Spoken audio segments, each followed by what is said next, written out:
한국 최초의 달 탐사선 다누리가 플로리다 케이프 커네버럴 우주군 기지에서 발사됐습니다. 성공적으로 이동하면 오는 12월 달 궤도에 안착하게 됩니다. 바이든 정부가 최근 확산하는 원숭이 두창에 대해 공중보건 비상사태를 선포했습니다. 국내 최대 쇼핑센터인 미네소타주 몰 오브 아메리카에서 총격 사건이 발생했습니다. 경찰은 도주한 용의자의 신원 파악에 나섰습니다. 헐리우드의 한 주차장에서 쓰러진 여성을 발로 잔인하게 가격한 용의자가 경찰에 체포됐습니다. 뉴저지에서 최근 더운 날씨로 인해 에너지 사용이 급증하고 있는 가운데 에너지 회사를 사칭해 돈을 요구하는 사기 행각이 기승을 부리고 있습니다.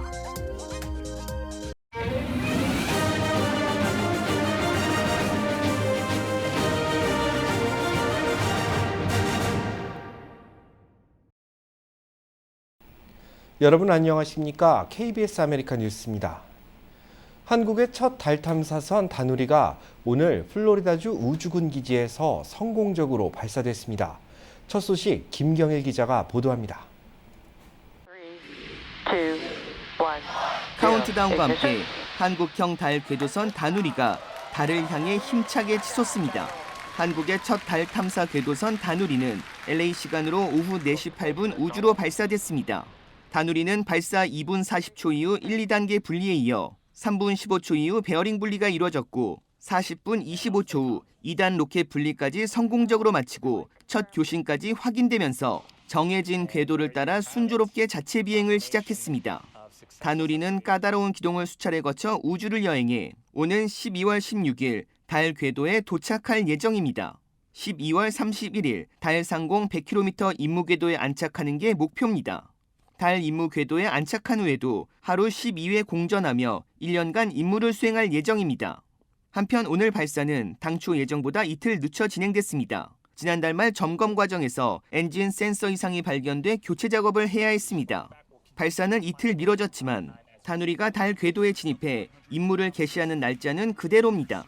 한국연구진은 발사 일정이 바뀔 가능성을 고려해 발사일이 지연되는 데 따라 필요한 속도와 날짜를 계산해 이를 스페이스X 측과 사전에 협의해뒀습니다. 다누리 임무는 탑재된 6개 과학장비로 달을 돌며 관찰할 예정입니다. 이 중 5종의 과학장비는 한국 기술로 독자 개발한 것입니다. 또 2025년까지 달의 남극에 여성을 포함한 우주인들을 착륙시킨 후 무사히 지구로 귀환시키겠다는 미국의 아르테미스 계획을 위해 나사가 개발한 과학장비인 섀도우캠도 다누리에 탑재돼 있습니다. 섀도우캠은 달의 남북극 지역에 영구 음영 지역을 고정밀 촬영하면서 얼음 등 다양한 물질의 존재 여부를 파악할 계획입니다. 발사 후 올해 말 목표 궤도 안착까지 까다로운 항행 과정을 성공적으로 마무리한다면 한국은 달 탐사선을 보내는 세계 7번째 나라가 됩니다. 지금까지 달 궤도선이나 달 착륙선 등 달 탐사선을 보낸 나라는 러시아와 미국, 일본, 유럽, 중국, 인도 등 6개국입니다. KBS 뉴스 김경일입니다. 다누리는 민간 우주기업 스페이스X가 만든 로켓 팰컨 9에 실려 우주에 올랐습니다. 여러 번 재사용이 가능한 로켓인데 발사 비용이 낮아진 것이 장점입니다. 이어서 김민아 기자입니다. 한국 최초 달 탐사선 다누리를 싣고 우주로 떠나는 스페이스X의 팰컨 9입니다. 다누리를 분리한 뒤 1단 로켓은 지상 또는 바다 위 바지선에 착륙합니다. 보통 발사 뒤 공해상에 추락해 사용할 수 없는 로켓과 달리 다시 사용하는 겁니다. 이번에 발사될 팰컨 9의 1단 로켓도 이미 5차례 사용됐습니다. 이번이 6번째 비행입니다. 로켓 성능이 이미 검증된 만큼 다누리 발사 성공의 변수도 그만큼 줄어듭니다. 스페이스X 15번까지도 시도를 하려고 하고 있습니다. 그런 측면에서 6번째의 재활용 자체는 너무 앞서게 있는 부분도 아니고 순서적으로 봤을 때는 딱 좋은 정도의 로켓 재사용은 발사 비용을 줄임으로써 우주산업 전체에도 영향을 주고 있습니다. 앞으로는 상단을 포함해 전체를 재사용할 수 있을 것으로 보이는데 이 경우 발사 비용을 지금의 10분의 1 수준까지 낮출 것으로 기대됩니다. 비용이 낮아진 만큼 발사 횟수도 증가하고 있는데 스페이스X는 올해 엿새에 한 번꼴로 로켓을 발사하고 있습니다. 이 같은 민간 우주 영역의 성공은 미국 정부의 전략적인 뒷받침도 있었습니다. 스페이스X는 전 세계 발사체 시장에서 60% 이상의 점유율을 유지하고 있습니다. KBS 뉴스 김민아입니다. 정부가 원숭이 두창에 대한 공중보건 비상사태를 선포했습니다. 감염자가 6,600명을 넘어서면서 연방정부 차원의 대응을 강화하기 위한 겁니다. 보도에 정지주 기자입니다. 미국에서 원숭이 두창 첫 환자가 발생한 건 지난 5월 중순입니다. 그리고 현재까지 감염된 미국인들이 6,600명을 넘어섰습니다. 미 질병통제예방센터 CDC는 몬태나와 와이오밍주를 제외하고 대부분 주에서 환자가 보고됐다고 밝혔습니다. 확산세가 거세지자 캘리포니아와 뉴욕, 일리노이주는 주정부 차원의 비상사태를 선포하기도 했습니다.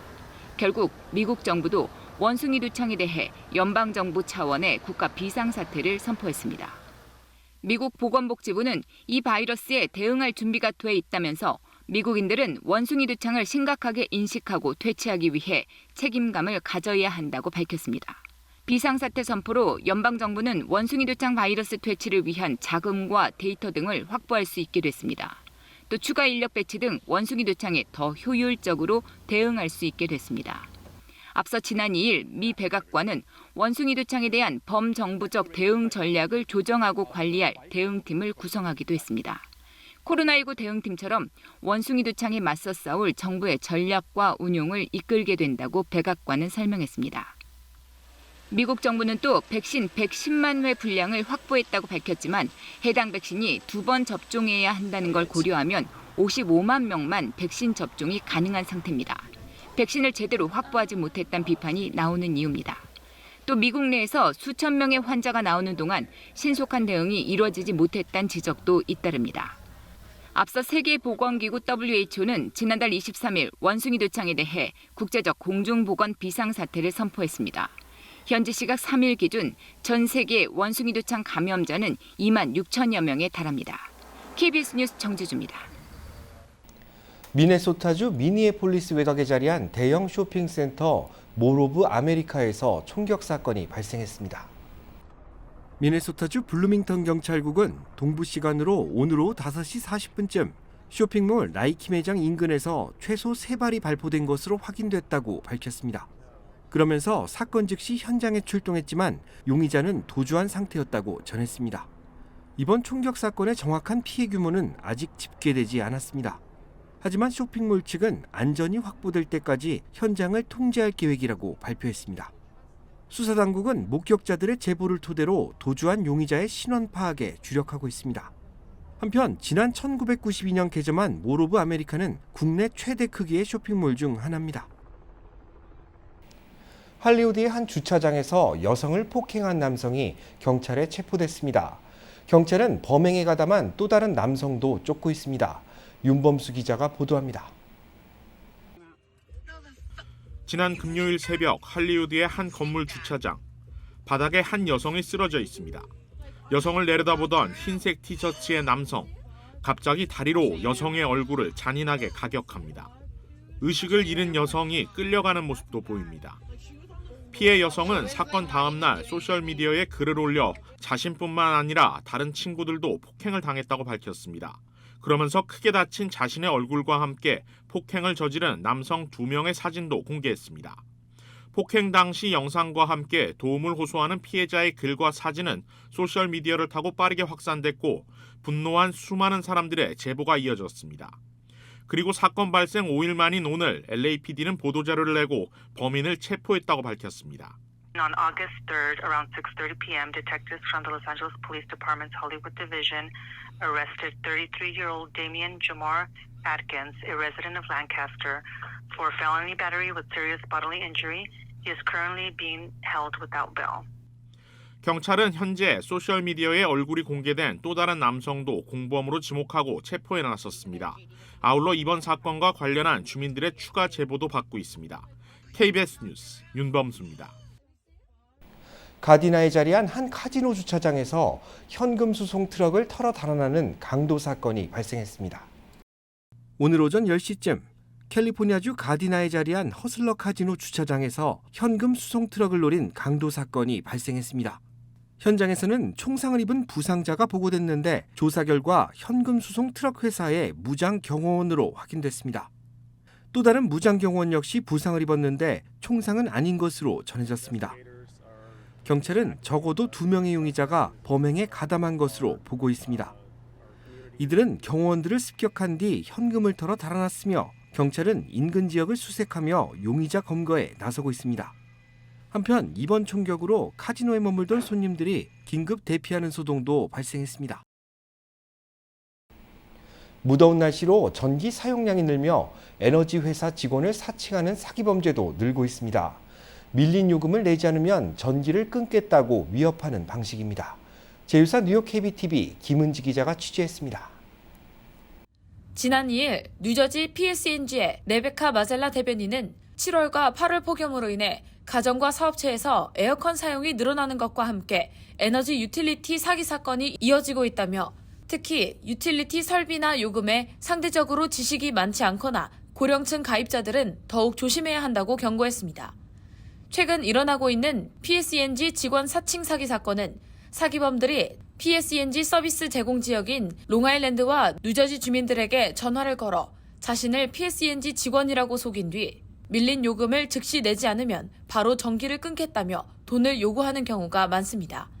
특히 사기범들은 전화를 걸면서 피해자의 전화기에 나오는 컬러 아이디에 PSENG라고 뜨게 만들어 쉽게 의심하지 않도록 만듭니다. 이들은 피해자들에게 문제를 즉시 해결해야 한다고 다그치면서 프리페이드 카드, 송금 앱을 이용해 바로 돈을 지급하라고 지시합니다.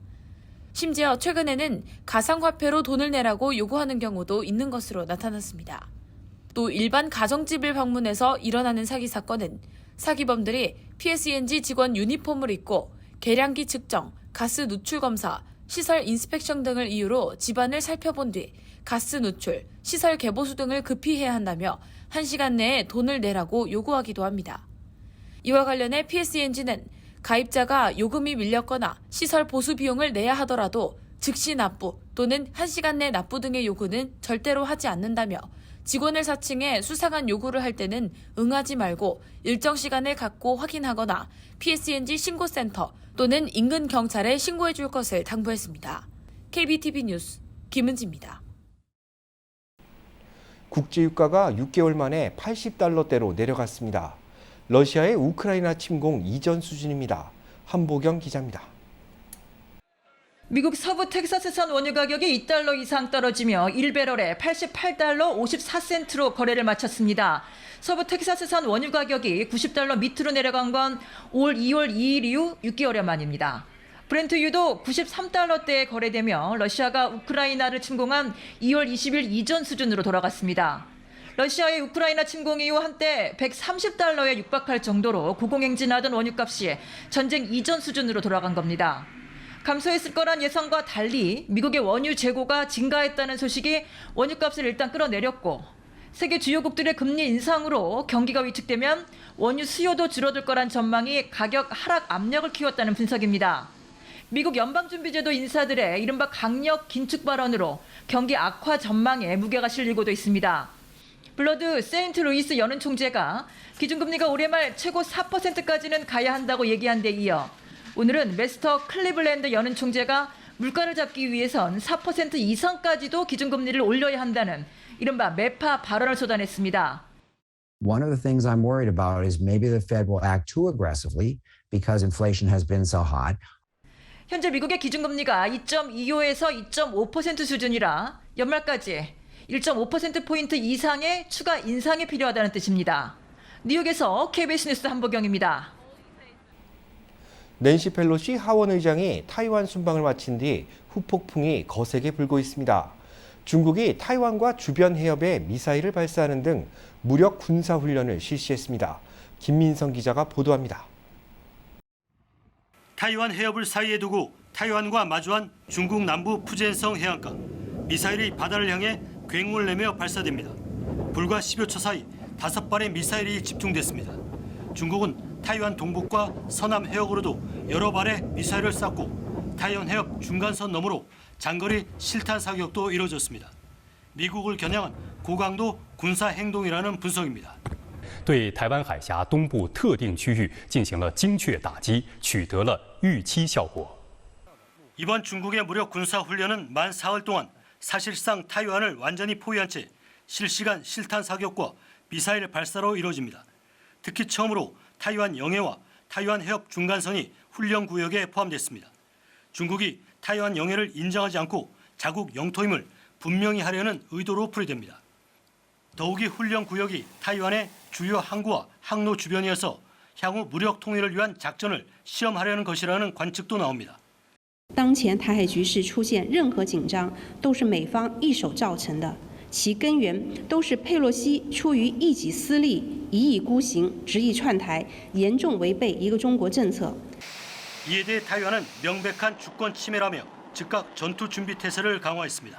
我们除了会积极的来强化自我的防卫的能力，我们同时也会跟美国等理念相近的国家来保持密切的联系跟协调。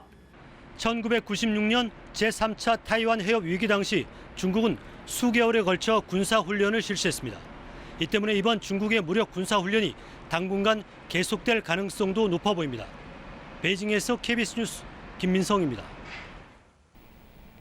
백악관은 중국의 대규모 군사훈련에 대해 지역 평화와 안정에 상반되는 무책임한 행동이라고 비판했습니다. 이어서 김기현 기자가 보도합니다.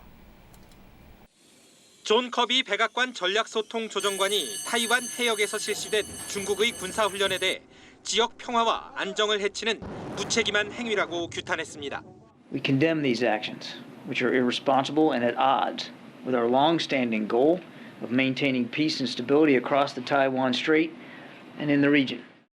커비 조정관은 또 중국이 미 하원 의장의 타이완 방문을 군사행동 확대의 구실로 삼았다며 이는 과민 반응이라고 규정했습니다.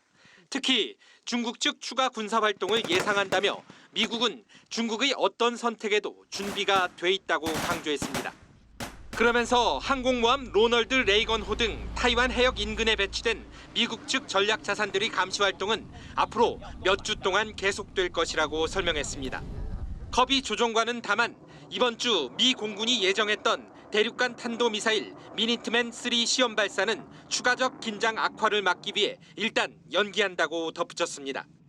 토니 블링컨 미 국무장관은 이와 관련해 긴장 고조 행위는 누구에게도 이익이 될 수 없는 데다 자칫 예기치 못한 결과를 초래할 수 있다며 중국의 위기 조성 중단을 촉구했습니다. We in countries around the world believe that escalation serves no one and could have unintended consequences that serve no one's interests, including ASEAN members and including China. 블링컨 장관의 이 같은 발언은 ICBM 시험 발사 연기와 함께 나온 것으로 더 이상 상황이 악화되는 걸 바라지 않는다는 메시지로 풀이됩니다. 워싱턴에서 KBS 뉴스 김기현입니다. 팬데믹 기간 허가된 야외 영업이 뉴저지주에서는 2024년까지 연장됩니다. 제2사 뉴욕 KBTV 전상희 기자가 취재했습니다. 주의회 통과에 이어 필 머피 주지사의 서명으로 통과된 해당 법안에 따르면 식당과 바, 양조장을 대상으로 영업 공간을 5개 테라스나 마당, 공공보도, 주차장까지 확장할 수 있도록 허용하는 기간이 오는 2024년 11월 24일까지 연장됐습니다.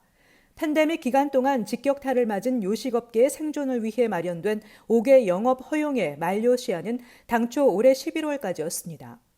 필 머피 주지사는 5개 영업 허용안이 이제는 지역사회 경제뿐만 아니라 주민들의 삶을 긍정적으로 변화시켰다고 말했습니다. 해당 법안을 발의했던 폴 사를로 주 상원의원은 야외 영업 허용 법안이 영구화돼야 할 필요성이 있다고 밝혔습니다. 개정안에 따라 영업주들은 각 시정부 담당자에게 5개 영업 신청서를 제출하면 됩니다. 다만 영업시설들은 공중보건과 안전지침을 반드시 준수해야 합니다. 리지우드의 경우 보도를 가로막거나 보행자들을 방해하는 등 충분한 야외 공간이 확보되지 않을 경우 야외 영업을 승인하지 않는다고 밝혔습니다. 반면 티넥과 웨스트우드 타운 정부는 여름 시즌 야외 영업을 적극 권장하고 이를 장기화하기 위한 계획을 세우고 있는 것으로 알려졌습니다. 뉴저지주는 약 5천만 달러를 투입해 거리 상권을 지원하게 되며 코로나19 긴급 구호 자금을 통해 소상공인들을 계속 지원해 나갈 예정입니다. 한편 뉴욕에서는 식당 5개 영업 허용을 놓고 찬반 논란이 뜨거운 상황입니다. 뉴욕 시민 35명이 지난달 말 소음과 쓰레기 교통체증을 이유로 뉴욕시 식당들의 5개 영업 프로그램 중단을 요구하는 소송을 제기했습니다. KBTV 뉴스 전상입니다. 전국 대도시 4곳 가운데 3곳에서는 집을 구매하는 것보다 임대해서 사는 것이 돈을 더 아낄 수 있는 것으로 나타났습니다. 리얼터닷컴이 중간 가격을 기준으로 전국 50대 도시의 6월 집값과 렌트비를 분석한 결과 LA를 포함해 38개 대도시에서는 집을 임대하는 것이 구입하는 것보다 저렴했습니다. 집을 사는 것보다 임대가 더 좋은 지역 1위는 샌프란시스코였는데 임대료가 월 주택 소유 비용에 비해 $2,500나 쌌습니다. 이어 산호세와 뉴욕, LA 순으로 나타났는데 LA 지역의 경우 집을 빌리는 것이 사는 것보다 매월 $1,800 이상 적게 들었습니다. 이는 주택 가격이 6개월 연속 상승세를 보이고 있는 데다 은행 이자율이 빠르게 올랐기 때문으로 보입니다. 반면 집을 사는 것이 더 좋은 지역 1위는 피츠버그였고 이어 버밍햄과 세인트루이스 순이었습니다.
KBS 아메리카 뉴스 마칩니다. 시청해 주셔서 고맙습니다.